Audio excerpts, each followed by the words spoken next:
اعوذ باللہ من الشیطان الرجیم بسم اللہ الرحمن الرحیم۔ میرے پیارے جانے والوں، محفل ختم نہیں ہوئی ہے، اس کی ایک نشست ختم ہوئی ہے۔ محفل تو ابھی درمیان میں پہنچی ہے اور محفل ختم نہیں ہوئی، لیکن چونکہ روحانی غذا کے ساتھ جسمانی غذا کی ضرورت ہوتی ہے، اب ظاہر بات ہے اللہ اور اس کے رسول خوش ہوتے ہیں کہ میرے چاہنے والے میرا ذکر بھی کریں اور ساتھ میں لنگر بھی کھائیں۔ تو اب لنگر کھانے کا ٹائم ہو گیا ہے، لیکن جب تک میں اعلان نہ ہوں جانے کا نہیں۔ تو یہ نشست جو تھی، علم میرے چاہنے والے دو طرح کے ہیں، علم دو طرح کے ہیں۔ یہ بہت سارے لوگ بولیں گے یار یہ کیا ہو رہا ہے، یہ کائے کو ناچ رہے ہیں، یہ کائے کو گر رہے ہیں، یہ کائے کو مست ہو رہے ہیں، یہ بے ہوش ہو رہے ہیں، یہ رو رہے ہیں، کپڑے پھاڑ رہے ہیں، یہ کیا تماشا بنا رکھا ہے۔ لیکن میرے چاہنے والے علم دو طرح کے ہیں، ایک زبان سے سکھانے والا، دوسرے نظروں سے پلانے والا۔ کیونکہ میرا آج کی تقریر کا موضوع یہ نہیں ہے، تقریر نہیں شروع ہوئی کہ تھوڑا سا 5 منٹ لوں گا تاکہ وہ بدزن نہ ہو جائے۔ تقریر تو میری لنگر کھانے کے بعد تربیتی نشست ہوگی۔ تو علم دو طرح کے ہیں، ایک زبان سے سکھانے والا، دوسرا نگاہوں سے پلانے والا۔ زبان سے ولی سکھاتے بھی ہیں، نگاہوں سے پلاتے بھی ہیں۔ اور اگر کوئی عالم دین مفتی بننا چاہے مفتی کے پاس جائے گا، حافظ بننا چاہے مولانا عبد الصمد کے پاس جائے گا، قاری بننا چاہے استاد القرآن کے پاس جائے گا، انگلش پڑھنا چاہے انگریزی دان کے پاس جائے گا، ریاضی سیکھنا چاہے ریاضی دان کے پاس جائے گا، جون سے علوم سیکھنا چاہے اس عالم کے پاس جائے گا۔ اور اگر چاہتا ہے کہ نگاہوں سے کوئی پلا کر میرے دل کو دھو ڈالے تو ولیوں کے پاس جانا پڑے گا۔ تو ولی یہ کام کرتے ہیں نگاہوں سے پلانے والا۔ تو لہٰذا میں نے کوئی نیا کام شروع نہیں کیا ہوا۔ اور بتاؤ غوث اعظم کو ماننے والا یہاں کون ہے؟ کوئی ہے انکار کرتا ہے غوث اعظم کو؟ آج میں ہاتھ نیچے کریں، آج میں تمام حیدرآباد، پورے پاکستان، پوری دنیا کے لوگوں کو، یہ میڈیا کے اندر، یہ ویب سائٹ کے اندر بھی پوری ویڈیو جائے گی، میں اس بات کا چیلنج کرتا ہوں، اس میں علماء بھی شامل ہیں، غیر علماء، ہر انسان جو اس وجد اور مستی کے عالم کو انکار کرتا ہے، ان سب کو میں چیلنج کرتا ہوں۔ اے لوگو، تم بتاؤ کہ غوث اعظم کی یہاں محفل کیسے ہوتی تھی؟ میں تمہیں بتاتا ہوں، اگر تم اس کو جھٹلا دو کہ میں نے یہ بات غلط کی ہے تو یہ پیری مریدی کا جبہ میں اتار کے میں سیدھا بنسوڑ چلا جاؤں گا، سیدھا بنسوڑ، وہیں سے بنسوڑ والے آ گئے، میں سیدھا وہیں چلا جاؤں گا، جیسا پہلے تھا ویسے ہی کچھ کام کر جاؤں گا اگر جھٹلا دیا۔ لیکن وہ جھٹلا نہ سکیں گے کیونکہ وہ کتابیں میں نہیں لکھی۔ 2-3 واقعے پیش کر دو غوث اعظم کے محفل ہوتی کیسے تھی۔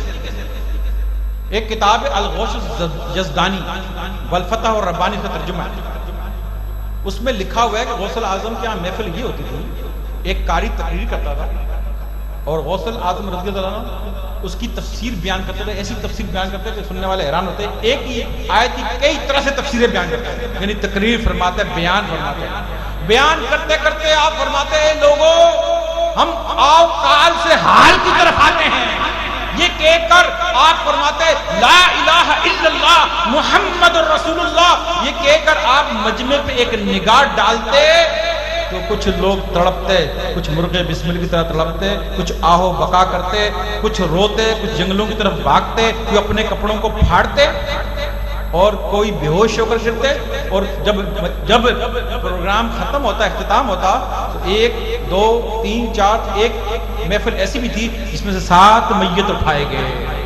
کوئی ہے اس کا انکار کرنے والا؟ وہ کتاب میں نے لکھی، آؤ بیجت الاسرار، کتاب بیجت الاسرار جو غوث اعظم رضی اللہ عنہ میں سب سے مستند ترین کتاب لکھی ہے۔ بڑے سے بڑا مولوی جو بیان کرتے وہ سیب والا واقعہ بیان کر دیا، وہ چیل والا واقعہ بیان کر دیا۔ کہاں سے کیا بھائی میاں آپ نے؟ وہی کہا وہ بیجت الاسرار سے کیا۔ تو ہم بھی 2-4 واقعے بیجت الاسرار سے کر رہے ہیں نا، وہ بھی سن لو، وہ تم نے بیان کیا ہم بیان کر دیتے ہیں۔ وہ بیجت الاسرار تمام مکتبوں میں ملتی ہے، المکتبۃ المدینہ دارالاسلامی مکتبے میں دیکھ لو جا کے، وہاں سے بیجت الاسرار خرید لو۔ اگر یہ واقعہ نہ ملے تو میرے پاس نشان لگے ہوئے رکھے ہوئے، میں آپ کو دکھا دوں گا، بالکل ہیں۔ کیا ہیں بھائی؟ ایک مرتبہ شیخ علی آپ کے خلیفہ آپ کے سامنے بیٹھے ہوئے ہیں، غوث اعظم محفل ہے، آپ اپنے مسجد جس میں مسجد میں بیٹھے ہوئے ہیں، اتنے میں محفل کے دوران غوث اعظم رضی اللہ تعالیٰ عنہ اپنے شیخ اپنے خلیفہ کے سامنے ہاتھ باندھ کے کھڑے ہوتے ہیں۔ لوگ بڑے حیران ہیں کہ مرید تو مشرک سامنے ہاتھ باندھ کے کھڑا ہوتا ہے، یہ کون سے شیخ ہیں غوث اعظم کہ اپنے مرید کے سامنے ہاتھ باندھ کے کھڑے ہو رہے ہیں، لیکن آپ کی ہیبت ایسی کہ کسی کی مجال نہیں کہ کچھ بول سکیں۔ تھوڑی دیر بعد وہ شیخ علی پر ایک کیفیت تاری تھی، مستی کی کیفیت تاری تھی۔ جب وہ ہوش میں آئے، غوث اللہ علیہ نے فرمایا اے میرے چاہنے والے، میرے خلیفہ، تم نے کیا دیکھا؟ عرض کیا اے مرشد حضور کی زیارت ہوئی۔ فرمایا او میرے چاہنے والے، حضور نے کیا فرمایا؟ عرض کیا فرمایا ہے کہ مرشد کے دامن کو نہ چھوڑنا۔ آپ لوگوں کی طرف متوجہ ہوئے، کہا کہ لوگوں تم یہ سمجھتے تھے کہ میں اس کے سامنے ہاتھ بن کے کھڑا ہوں؟ جس ہستی کو یہ مراقبے کی حالت میں دیکھ رہا تھا، میں محفل کے دوران بیٹھا تھا کہ میں نے دیکھا حضور میری محفل میں تشریف لائے ہیں۔ جب حضور کو آتے ہوئے دیکھا، میں ہاتھ باندھ کے ان کے سامنے کھڑا ہو گیا۔ یہ مراقبے میں، کیفیت میں، بے ہوشی کی حالت میں دیکھ رہا تھا، میں اپنی آنکھوں سے حضور کو دیکھ رہا تھا۔ یہ ہاتھ باندھنا اس کے سامنے نہیں، حضور کے سامنے تھا۔ جب آپ نے یہ بات کہہ دی، اس کے بعد کیا ہوا؟ اس کے بعد کپڑے پھٹے، لوگ بے ہوش ہوئے، لوگوں نے دوڑیں لگائیں، لوگوں نے کپڑے پھاڑے، لوگ جنگل گرا لیے، کوئی مرغے بسم تڑپا۔ جب محفل ختم ہوئی تو 7 میت اٹھائے گئے۔ باوالا بیجت الاسرار، دوسرا واقعہ۔ ایک علامہ ابن جوزی کا نام تو سنو گے نا تاریخ میں، علامہ ابن جوزی جو صوفیوں میں تنقید کیا کرتے تھے، بڑا سخت ہے، عقیدے تو اچھا تھے، بڑے سخت صوفی والوں کو تنقید کرنے کا کام تھا۔ ایک ابو یوسف نام کا آدمی کہتا ہے کہ اب اس کے بیٹے کو، تیرے والد کی ایک بات بتاؤں؟ بولا بتاؤ۔ بولا علامہ ابن جوزی کے پیچھے میں نمازیں پڑھتا رہا، ایک دن میں کہا میں غوث پاک کا چاہنے والا تھا، میں نے کہا اے علامہ آج غوث الاعظم کی محفل میں چلیں؟ کہا کہ یار چلو، میں خود علامہ، مجھے سب کچھ آتا ہے، چلو تم کہتے تو چلتے ہیں۔ حضور غوث پاک کی محفل میں جا کے بیٹھ گئے۔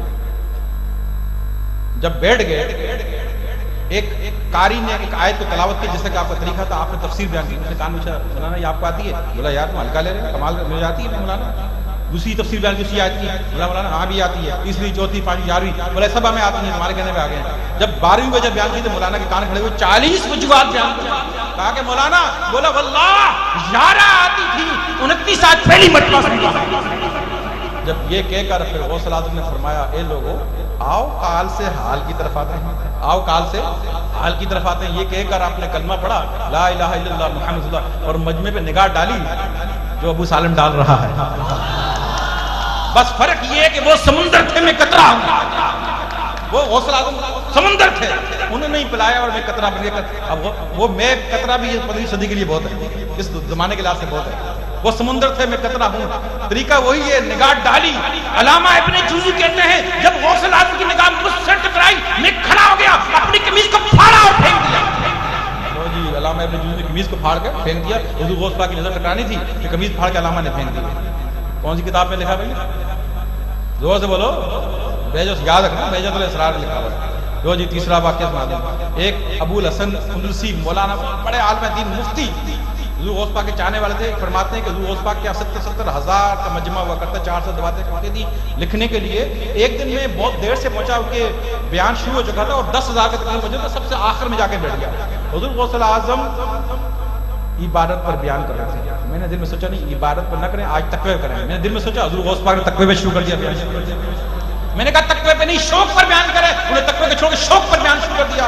میں نے کہا شوق پر نہیں، آج ذوق پر بیان کریں۔ انہیں تقوی کے شوق کے ذوق پر بیان شروع کر دیا۔ میں نے کہا ذوق پر نہیں، آج حضور بالغیب پر بیان کریں۔ جو میں سوچتا گیا، حضور غوث پاک کو بیان کرتے گئے، آخر میں ایسا بیان کیا میں نے کبھی اپنی آنکھوں سے، کانوں سے دیکھا نہ کانوں سے سنا۔ اور آخر میں فرمایا او مولانا ابو الحسن، اتنا کافی ہے یا اور بھی؟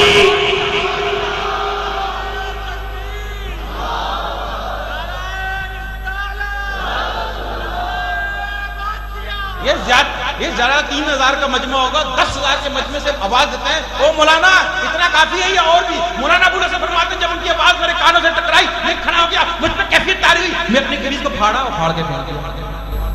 لو جی، پھاڑ کے پھینک دیا۔ اب اعتراض کرنے والوں، ذرا تم نے یہ کتابیں پڑھی ہیں؟ نہیں پڑھی ہیں؟ پڑھتے ہیں کیوں نہیں پڑھی؟ پڑھتے ہیں یہ کتابیں آپ پڑھنے کے لائق۔ اب میں ایسا واقعہ بیان کرنے چلا ہوں جو تمام مولویوں کو میرا چیلنج ہے۔ واقعہ میں نے دیکھ کے بڑا چیلنج ہے، کتاب کے نشان لگا کے آرام سے بیٹھا ہوا بھی، مجھے یہ پتا کون کون سے مکتبے سے بیجت الاسرار ملتی ہے اور ان پہ مستند کتاب یہ لکھی ہوئی ہے، تاریخ اسی سے واقعہ سارے بیان کیے جاتے ہیں۔ مفتی نے یہ سوچا یار یہ کل کا بچہ تھا اور جناب والا یہ غوث الاعظم یہ ولی بن گئے اور دنیا ان کے پیچھے، اور بھائی کہاں گیلان سے آئے تھے، والد کا انتقال، راستے میں واقعات، پھر مدرسہ نظامیہ میں تعلیم حاصل کی، اور کہاں ہمارے دیکھتے دیکھتے کہاں دنیا پیچھے۔ اسد اللہ جس کو نواز دے تو کون اس سے، یہ تو نواز ان کی، یہ تو نوازنے کی بات، جس کو رب نواز دے رب نے ان کو غوث اعظم بنانا تھا، کون روکے؟ جس کو رب دینا چاہے تو دنیا مل کے روک نہیں سکتی، جس کو رب ہی نہ دینا چاہے تو دنیا مل کے دلا نہیں سکتی۔ ان کو اللہ رب نے نواز دیا اور مولویوں کے دل میں اکھڑتا ہوا 100 مفتیوں نے کہا آج ایسا چلتے ہیں مل کر، آج ایسے ایسے سوال کریں گے کہ جواب بھی نہیں دے سکیں، لوگوں کے سامنے وہ ہو جائیں گے، شرمندہ ہو جائیں گے، کہانی گورا بستے گول ہو جائے گا، کہانی ختم ہو جائے گا۔ اور ٹھیک ہے چلو بھائی، سارے دانشور بڑے بڑے مفتی چل پڑے، آئے، جب آئے تو حضور غوث اعظم نے دیکھا ان کو، مسکرائے، فرماتے ہیں ان کے سینے سے ایک روشنی نکلی، اس روشنی کو ان لوگوں نے دیکھا جن کو رب نے دکھایا، اور 100 مفتیوں کے سینے سے نکلی، سارا کا سارا علم بھول گئے اور ایسی کیفیت تاڑی ہوئی، کھڑے ہو کے کانپنے لگے۔ بجٹ کا معاملہ ہوا، کھڑے ہو کے سب نے قمیضیں پھاڑ کر پھینک دی، 100 کے 100 بغیر قمیضوں کے لائن لگا کے کھڑے ہو گئے۔ اور علم جو تھا وہ کیا، وہ سوال کیا تھا، جتنا علم تھا وہ نکال گیا ذہنوں سے۔ 100 نے مفتی نے کپڑے بھی پھاڑ کر پہن دیے قمیضیں، اور لائن سے کھڑے ہو گئے حضور غوث پاک سے معافی کے لیے۔ حضور غوث پاک نے سب کو سینے سے لگایا ایک ایک کر کے، اور ان کو معاف کیا، ان کا علم ان کو لٹایا، اور ساتھ میں بتایا کہ تم نے یہ سوال لائے تھے، اس کا جواب یہ ہے، سوال یہ لائے تھے، اس کا جواب یہ ہے کہ تم نے قمیضیں پھاڑی بھائی، بتاؤ یار، یہاں تھوڑا سا وجہ آ کے بس یہ کیا ہو رہا ہے، کیا ہو رہا ہے، یہ کیا ہو رہا ہے، وہ کیوں گر گیا؟ ارے بھائی تو غوث اعظم کی محفل کو کیا کرو، تو پڑھی کیوں؟ اب میرا یہ سوال یہ ہے کہ میری محفل میں یہ محفل 2 طرح کی ہوتی ہے، محفل غوثیہ کی بات کرو، محفل غوثیہ کے اندر 2 کام ہوں گے بھائی، ایک کال ہوگا، ایک حال ہوگا۔ خالی کال ہی نہیں ہوگا، کال سے وہ تقریر نہیں کرنا، بیان کرنا، میں کال کر رہا ہوں، ابھی تھوڑی دیر پہلے حال تھا، یہ کال ہے، کال ہوگا اور حال ہوگا، یہ ہے محفل غوثیہ۔ جہاں کال ہی کال ہو، حال نہ ہو، وہ عادی محفل غوثیہ ہے۔ وہ محفل غوثیہ کیا ہے؟ عادی ہے۔ تو باقی عادی کون دے گا بھائی؟ تو عادی کیوں نہیں دے رہے بھائی؟ چکر لگ رہا ہے مجھے اس کا، یا تو ہے ہی نہیں، یا تو ہے نہیں اس لیے دے رہے، ہے تو چھپا کے علم کو بلدے کو نہیں بولو، لوگ آیا علم کو پھیلاؤ، اگر تمہارے پاس ہے پلا دو لوگوں کو، یاد تاکہ وہ پی کے آگے بلائیں، سب تک میں پہنچے، تاکہ سارے لوگ صحیح ہو جائیں، سمجھ جائیں اور دل ان کے چھٹ ہو جائے۔ ہے تو پلا دو، نہیں ہے تو ان کے پاس بھیجو جو پلا رہے ہیں۔ تو بات یہ ہے کہ یا پھر جو پلا رہے ہیں ان پہ اعتراض نہ کرو، نہیں ٹھیک ہے یار ہمارے پاس نہیں، ہم نہیں پلا سکتے، ہم کال ہی کرنے والے ہیں، لیکن یہ جو ہے معاملہ یہ بھی صحیح ہے، بھی کتابوں میں محفلوں میں ہوتا رہا، اس میں کوئی حرج کی بات نہیں ہے۔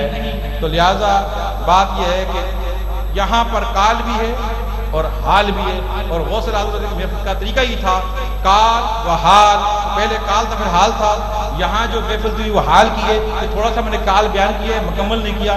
آج کی تربیتی نشست کا جو بیان میں نے تیار کیا ہے وہ 3-4 بجے میرا شروع ہوگا، 5 بجے ختم ہوگا۔ وہ سننے کے لائق ہے، 4 بجے شروع ہوگا اور 5 بجے ختم ہو جائے گا، تو فجر کی نماز کا ٹائم ہے، ابھی لنگر کا ٹائم ہے۔ تو یہ کوئی کسی قسم کی خرافات نہیں ہے، نہ کوئی نیا طریقہ ہے، بلکہ یہ محفل سیفیہ کے ساتھ حقیقت میں محفل غوثیہ ہے، جس میں کال بھی ہے اور حال بھی ہے۔ میں نے یہ واقعہ سنا دیے ہیں، اب ظاہری بات ہے غوث اعظم محفل میں یہ ہوتا تھا، وہ کتابیں میں نے وہ لکھی نہیں ہیں، لہٰذا جو منکر انکار کرنے والے ہیں تو ان کو چاہیے کہ پہلے وہ کتابیں پڑھیں۔ اگر ان کے ہاں ہوتا تھا تو پھر ان کو مانو گے تو ہمیں کیوں انکار کرو گے؟ ہمیں کوئی کیڑے پڑے ہوئے ہیں، کوئی زہر لگا ہوا ہے، کیا حضرت ایسی کیا غیر شرعی کام کیا؟ وہ لڑکے وہی کپڑے پھاڑ رہے ہیں یا گر رہے ہیں، دوڑ رہے ہیں، اور اگر وجہ سے تم انکار کرتے ہو، وجہ سے ان لوگوں کو انکار ہے جنات والوں کا کوئی وجہ کا، وہ جن لگے ہوئے ہیں، یا ایسے لوگ ساری رات قوالی ہو رہی ہیں، ناچ رہے ہیں، صبح فجر کی نماز پڑھی اور نکل لیے۔ یہاں تو عشاء کی نماز جماعت سے اور فجر بھی جماعت سے ہوتی ہے۔ ہمارے لڑکے تو ماشاءاللہ ان کو یہ درس و ترغیب دیتا ہوں، ارے نماز تو اپنی جگہ ہے، تمہاری تہجد و اشراق اور چاچ اور صلاۃ و ابھی کوئی نفل نہیں چھوٹنا چاہیے۔ ہر شریعت کی برابر بات پر بھی عمل کرو، وہ غیر شرعی کاموں سے بچو، میری تعلیمات ہے۔ اگر کوئی غلطی کرتے ہو اپنی بات ہے کہ میری تعلیمات یہی ہیں، لہٰذا محفل میں جو ہے اصل طریقت میں کال بھی ہوتا ہے، حال بھی ہوتا ہے۔ یہ حال کی محفل تھی، اس میں کوئی غیر شرعی بات کوئی معاملہ نہیں تھا، اور یہ غوث اعظم کا طریقہ ہے، ان کے طریقے سے جام پیے ہوئے آگے بڑھائے جا رہے ہیں ہم۔ اب جسمانی غذا کی بڑی سخت ضرورت ہو رہی ہے، مجھے بڑی بھوک لگ رہی ہے، آپ سب لوگ جا کے بڑے اطمینان کے ساتھ دیکھیں، بریانی کی بڑی اعلیٰ قسم کی کراچی سے کاریگر منگوا کے میں نے بنوائی ہے، بہت لنگر ہے، ختم نہیں ہونے کا، لیکن سکون سے کھانے کی ضرورت ہے۔